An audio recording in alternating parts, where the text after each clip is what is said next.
Hi, I'm Diane Walsh. I'm a board member of Women in Film San Francisco Bay Area, and I am chairing this committee breakout session on our upcoming mentorship program. Um, this is really just an introduction to you about the program. We haven't established it yet, but I wanted to bring it forth to you so that you knew it was coming. You could consider whether you want to be a mentee in the program if you're looking for some guidance. And if you're a mentor, someone who has been in the business and you're ready to share and give back and pay it forward, then this is the place for you. We'd love to have you as part of the program. We're looking to try to get it started in the next 6 months. I'm going to put forth right now a PowerPoint, which kind of lays it out in terms of what the mentor-mentee relationship is like and how to make that relationship successful for both parties. I've been a mentor and I have been a mentee, and I have had successful relationships, and I have ones that kind of petered out, didn't know quite what to do, communication started to lag, it just didn't work, and I didn't know how to make it work better. So now we've done a lot of research here, and what I'm going to do is in this presentation kind of give you an idea of, in our program, how we can support you as a mentee and you as a mentor in terms of the relationship being one that's successful for both of you. So if you'll hold on one sec while I share my screen.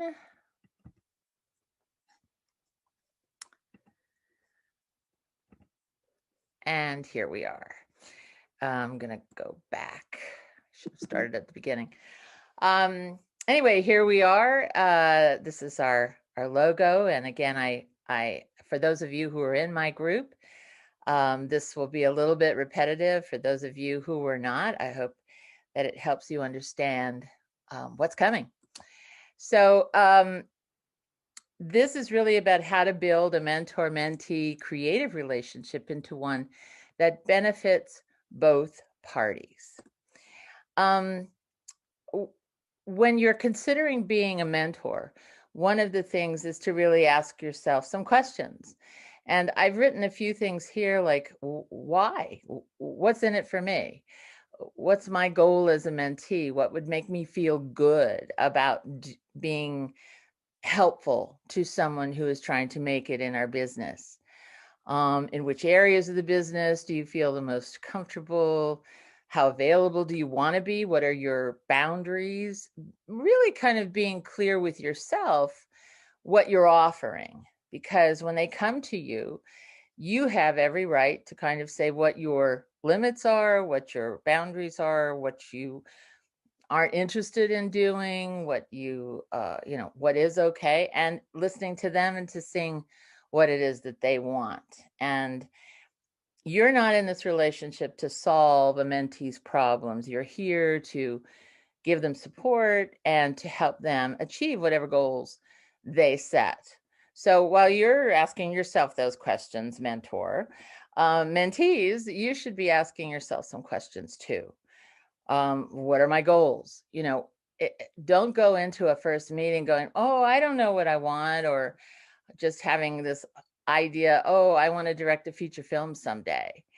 That's not going to be helpful to you. You're not selling yourself, you're pitching yourself in a certain sense to a mentor and saying, this is what I need, and I think you have what could help me get there.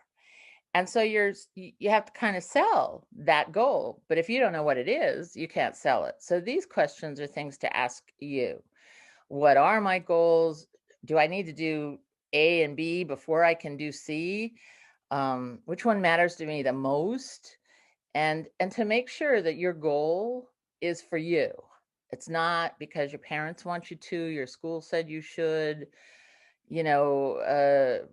it's expected in some way. Make sure this is something you want, and that it's, when you think about doing it, you feel excited. You feel like, wow, I can hardly wait. Not like, oh, it's going to be so much work. This has to be something you're going to dive in and go for immediately. So those are questions to ask beforehand. Then you have an initial meeting. And again, I'm doing this so that you can see how our mentorship program will support you, each of you, in the relationship, and to give you some guidance, again, to make the relationship maximized for each of you individually and together. So at your meeting, the mentor probably could lead it. This is, again, suggestions, but you're both going to discuss things. So, okay, what are your short-term goals? What are your long-term goals? And right now, what are you doing that seems to be working really, really well? And what's not? Where are you having problems? Where are you hitting a wall? And what have you done on your own to try to overcome those obstacles? Have you tried? What do you know about yourself? I'm a procrastinator. Therefore, it really is hard for me to actually get started. That's an invaluable piece of information for a mentor to know about you. And it's something a lot of us share. So this is where you need to be honest as a mentee and really talk. And from the mentor, how do you think I can help you achieve your goals? And so obviously each of you has looked at the other's resume and where have they come from? What have they done? So that you have that information when you're in this meeting. And after the meeting, one big thing is to stop and reflect. No one has to commit. There's no pressure on committing to this relationship. Each of you needs to look at, what did I hear? How was the interaction? Do I feel good about spending more time with this person? Do I think that this person can help me make progress? And then if you both are in the same ballpark and you both see that each of you can help the other and that it'll be productive and fun, hopefully, on some level, then you can move forward. But if it's not, if your mentor doesn't seem like the right fit, you can say so and thank them for their time, and then send a note to them. A mentor, if you don't think you can meet this expectations of this mentor, or you think they're out of your field, they're asking for things that you really can't give, or is beyond your repertoire, say so. You don't have to commit because you sat down. But if you both leave the table and commit, then you're off and a relationship is starting. So if you agree to that, then the next step would be really looking at the goals more specifically, trying to set them. This is here just as one avenue in terms of how to set goals, and I'm just going to show them to you, but we will have different things for you in terms of reference materials and ways in which tools to use, so that the goal setting and ways to achieve those goals, that will give you some help and support for both of you. But it's considering both short and long-term goals, and are we choosing one goal? Are we choosing a big goal and little goals? Kind of what is that? And be realistic about achieving it in terms of time, a timeline in which you want to achieve this, and be partners. Have an agenda where you both agree on what you're going to do.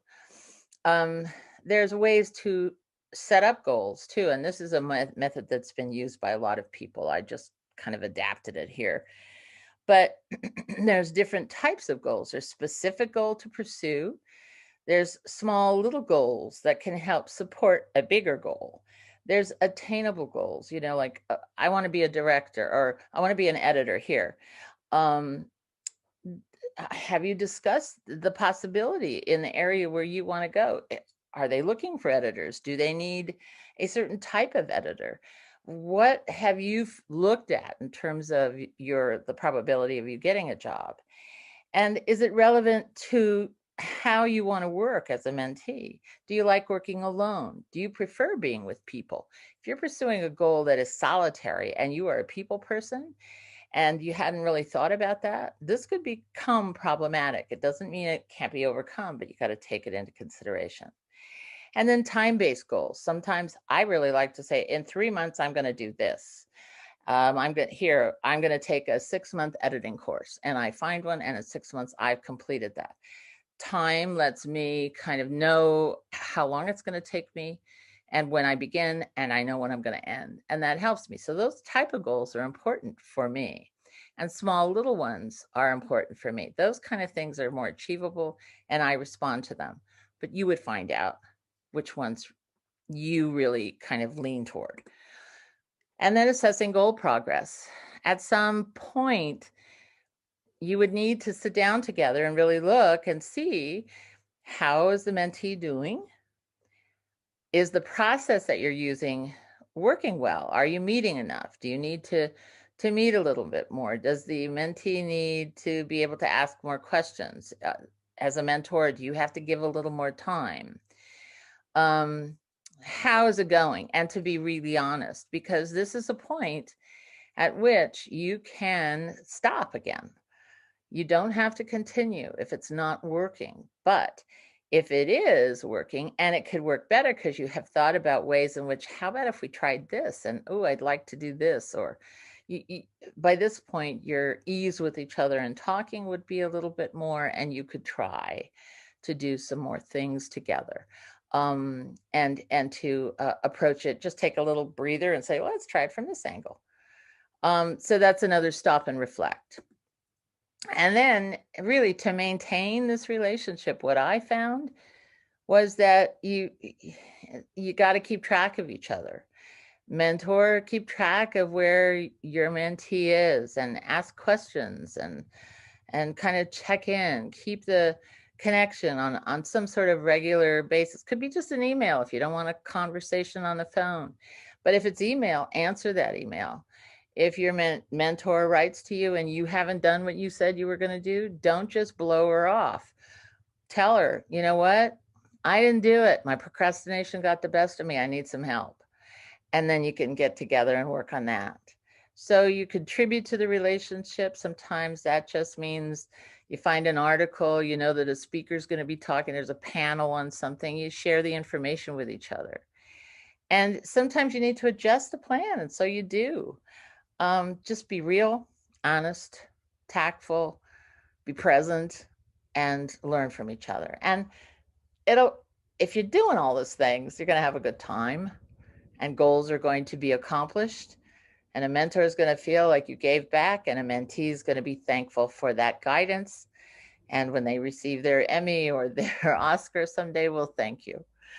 But anyway, these are ideas about how we want the WIFSPA mentorship program to support you, whichever side of the relationship you're on. So if you're interested in becoming a mentor or a mentee, please contact me. And this is my email. And we are going to have this mentorship program available to members. So you would need to become either an individual member, or if you are coming out, or if you're in school, then you could be a student there. And again, if you attended our event on the 25th, it's 30% or 50% off. It's $30 to become a member. So I encourage you to do that. Would love to have you be a part of this program and also a part of WISPA. We are a community. We want you to be a part of our community, and all of us enhance the Bay Area film and media community. So thank you so much. I'm going to stop sharing and get back to the camera here. So I thank you so much for your time. And I look forward to hearing from you if you have interest in the mentorship program. Okay, thanks so much and good night.